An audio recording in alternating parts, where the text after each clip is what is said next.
Hi Internet, it's Caesar on Toast, and the sun has just risen on another beautiful day in Proton. As you might have noticed there, I've been doing a lot of work on... Get out of my face. I've been doing a lot of work on the village, expanding the farms, demolishing a few of the really ugly houses. I've even added sugarcane and hemp to our collection of farms, which is really important, as we will see in the coming episodes. But today I have some very, very important things to be doing, and I think you're going to be interested in them too, because it is vital for progression in this mod pack. You might have noticed yesterday I posted a couple of tutorial videos that came off the back of me learning to use those mods myself, and so that might give you a sneak hint of what I'm going to be doing today. But first off, I have something very, very good here in the strip mine, and it is our first vein of diamonds. So I got 6 from that. That's excellent.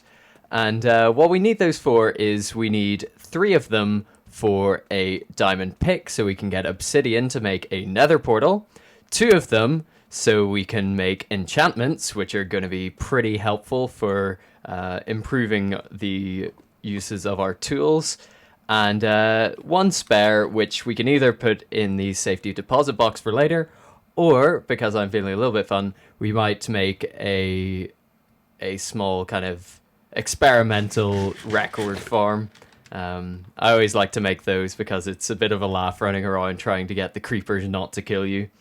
So that's probably more than we'll get on this episode, but we'll definitely be going to the Nether first, and then heading back into the overworld and making some cauldrons. So I will get the portal and everything set up, and I will see you in a moment. You've got to be kidding me. I went to make my diamond pick there, thinking this is all going to be fine and another straightforward episode, but no. You've got to get these leather straps, and to make those you need the tanned cut leather, and to get the tanned leather you need to use the cauldron, which is what I was going into the nether to get the netherrack to use. If you watch my tutorial, I used the infinite burning netherrack trick. So I'm just going to have to hope that this log burns for long enough. Oh my goodness. Is this even going to work? Is this how this works? This is my whole episode going up in flames. This isn't working! Oh my goodness. Is this because that doesn't work in the cauldron? Is that what this is? Oh, you need 2 pieces? Right, okay. Extinguish that. Okay, this can be salvaged. We can salvage this. This is fine. I don't have anything to worry about. Right, I'll get a regular piece of leather because I think you can just use one of those, but I will bring the second piece of cut leather as a backup. I'm just going to use the knife here. Oh no, I don't. How do I scar this? Oh, I see. I'm going to have to put this in the millstone. So, excuse the loudness. We will skip through this part.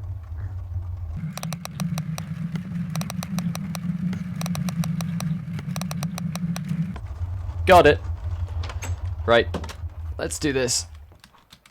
I'm not flustered. This is fine. Everything's going well. Oh, come on. Don't. It burned for ages last time, so let's hope this doesn't suddenly disappear. Please save us, RN Jesus. We need this log to burn for as long as possible. I don't know if the progress on this will go down if the log disappears, but this is all in the name of experimentation. Everything's fine. Nearly there. Come on, keep burning. Oh my goodness.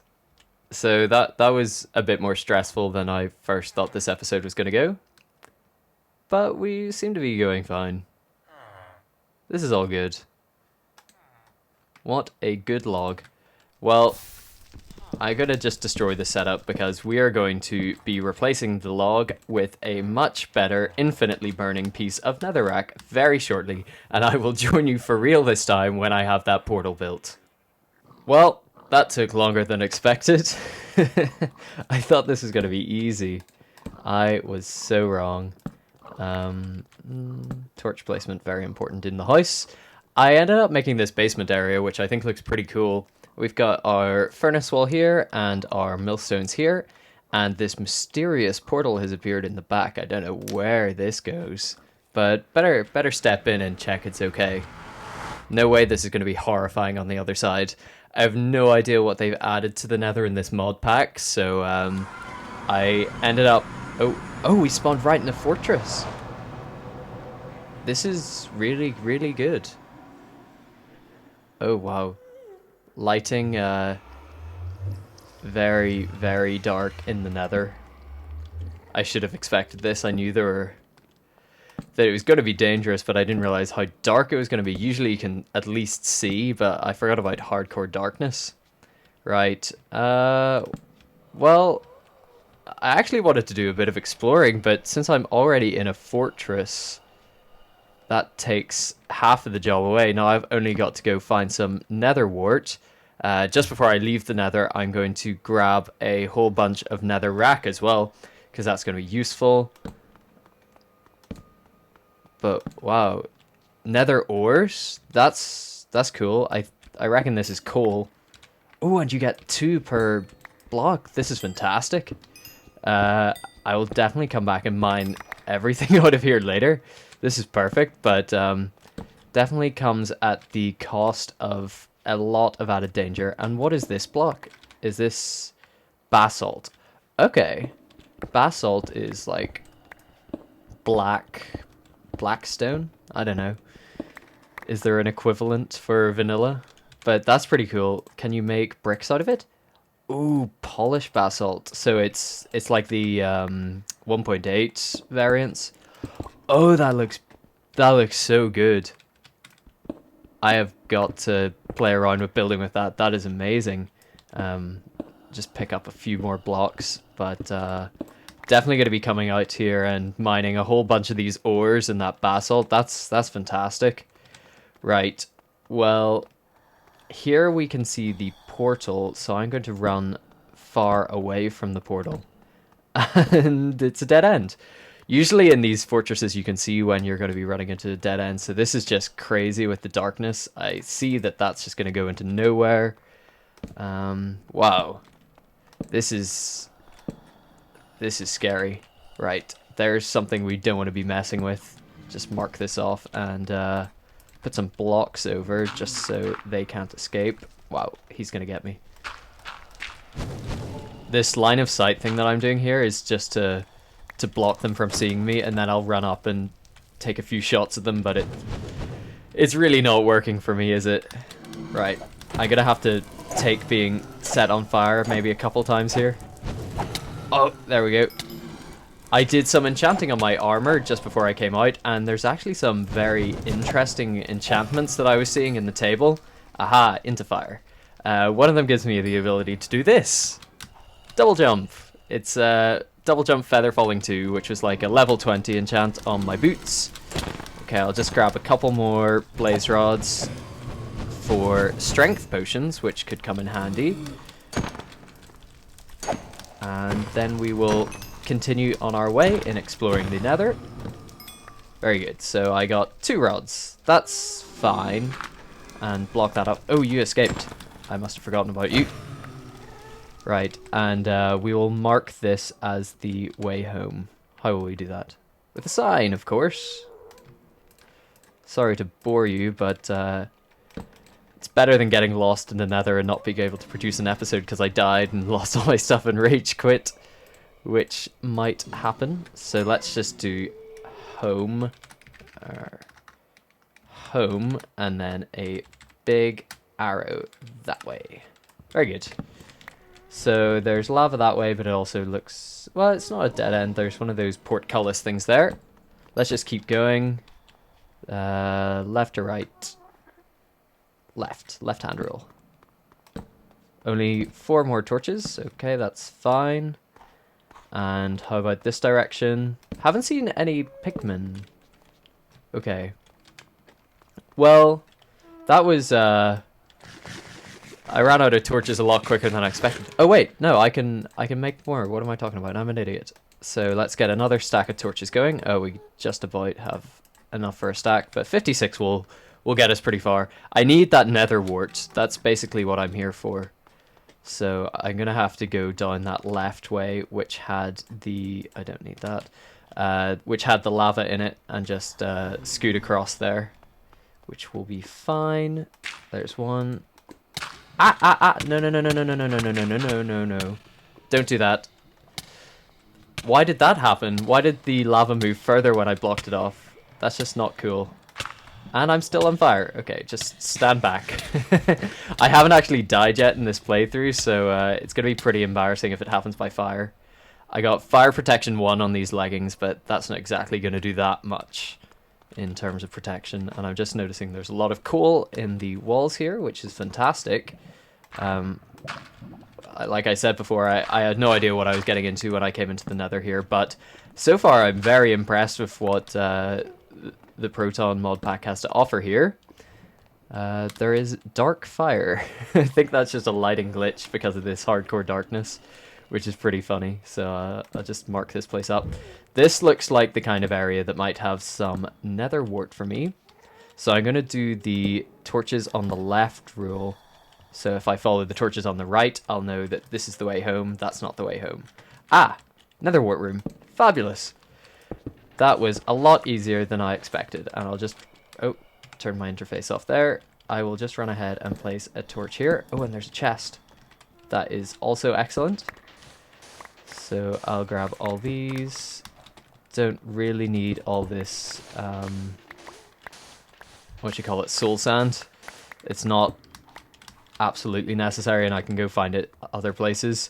I'd also like to, oh, do you see that? 2 diamonds and a cyan rune. So that's the second rune I've got. I've got a, I don't need that torch, come on. We gotta conserve these things. Right. I prefer it when you're able to see the end. Yeah, I was saying there, I found a dark rune in a dungeon chest, and I don't know what it does. So if you have any idea what that's for, you could leave it down in the comments, help me out. Okay, nothing that way. Wow. It would be very easy to get lost if you don't use this torch system just to give yourself directions. Let's line of sight this guy, so block this off, and then break it, and block this off. Okay, we gotta sneak up on him. And then we can go down any one of these, apart from that one, that's a dead end. Oh, we just ran straight into his flame there, but we were luckily okay. That was fine, just a little bit stupid. Ah, another chest, great. And another cyan rune. They don't stack, so that's interesting. Is this... Sorry, I'm getting distracted by all these new things. Is this sulfur? Gold ore? So the coal is giving me double, so if I smelt this, I get 2 gold ore. Ah, but I have to smelt it twice, so it used twice the fuel. But one other thing that I now probably have access is that nether coal, and that's twice as efficient as regular coal, so that makes up for you needing to get the gold smelted twice to get the ingots, but that's fine. And it's double the output as well, so I suppose that's quite balanced. I think that's fair. Right, grab some quartz, which means we can make comparators, and then I'll be able to make my chicken farm. I always like to make that. Izuma Void has a automatic cooked chicken farm that I build in every world just because it is so good for getting food. You never have to worry about going and killing some animals again. Unless you need their other resources, like leather is going to be really important for this, and I've got my cow farm started finally. I had to kill some there to get the leather, which you actually need to make any kind of armor. If you see here, R for recipe, you need these leather straps to make armor, which is quite annoying because you can't just use the metal, and you have to have a good stock of leather on you at all times. But I think that's all the branches of this explored. I'm going to just go through and cherry pick a lot of the ores here, and oh man, I'm lost. We gotta run back to the last torch on the right, and then we'll get home. But yeah, as I was saying, I'm just gonna go through and cherry pick all the ores. If I find anything interesting, I will let you know. So I will see you in a bit. Well, I just came back from dropping off all that stuff that I just collected, and it seems that there's a firestorm happening in the Nether. It's so when I was experimenting yesterday in the Redstone Ready super flat world, there was sandstorms in the desert, so they must have added some cool new weather types, and I don't know how messed up the video is going to be because of all these particles flying around, but it makes a pretty cool effect. Yeah, the atmosphere in this mod pack is really, really amazing, and it's playing it is so much better than vanilla just for that. But there's also pretty useful things like this double jump. I realized is a really fast way of getting around. Well, probably faster if there wasn't a block above my head, but you get the picture. It's yeah, I'm really having a lot of fun with this, and I'd recommend playing it if you haven't already. But yeah, I'm just going to keep exploring. I found a couple of places I hadn't been to yet, such as up here, but there's never really anything up on these things, is there? Oh, there... Whoa, okay. Those are pretty close together, but I'm not sure if they're close enough together to make a double farm. I've never actually made a blaze farm before, and I've forgotten to bring my blocks with me. But that would be pretty interesting to try and get those to work in conjunction to make a double blaze XP blaze rod farm. That would be pretty cool. But I'm just going to keep going around collecting stuff, and I will tell you if anything else interesting happens. Well, I'm finished in the Nether for today. Here's a little bit of what I got. A load of glowstone, a decent amount of golden iron ore, which will double, so that's really great. Some blaze rods. I already made a brewing stand, so we're going to get started up on potions. I'm going to be making a basic nether wart farm with this soul sand and nether wart I got. Some basalt and nether quartz in case I want to do highlights on some builds, but I'll probably be holding off on doing some big builds for a while, just until I get all the resources and farms put together. But that's going to be it for me today. One final thing is that I looked up what these runes do, and if you have an enchanted tool, it can change the color of the highlight, so it kind of starts off with a bluish highlight. I don't know if that's just because it's a diamond tool. So that changes it to cyan. I imagine there's one of these for each color. This one gives it a bit of a green tint. This one removes it altogether, so that's the black rune. And you could just tell by looking at them what color it's going to be, and then this one's a slightly darker blue. Or maybe that's the same. I can't tell. It's quite subtle. But those are pretty cool, and if you wanted to just at a glance tell which tool you've got, you could have your Silk Touch one color and your Fortune another, so that's really useful. And I'm going to be playing around with that in the future, probably. But thanks very much for watching. As always, if you have any suggestions or comments, leave them down in the comment section below. Leave a like if you enjoyed it, and subscribe if you really want to see more from me. That's it from me for today. Have a good day. Goodbye.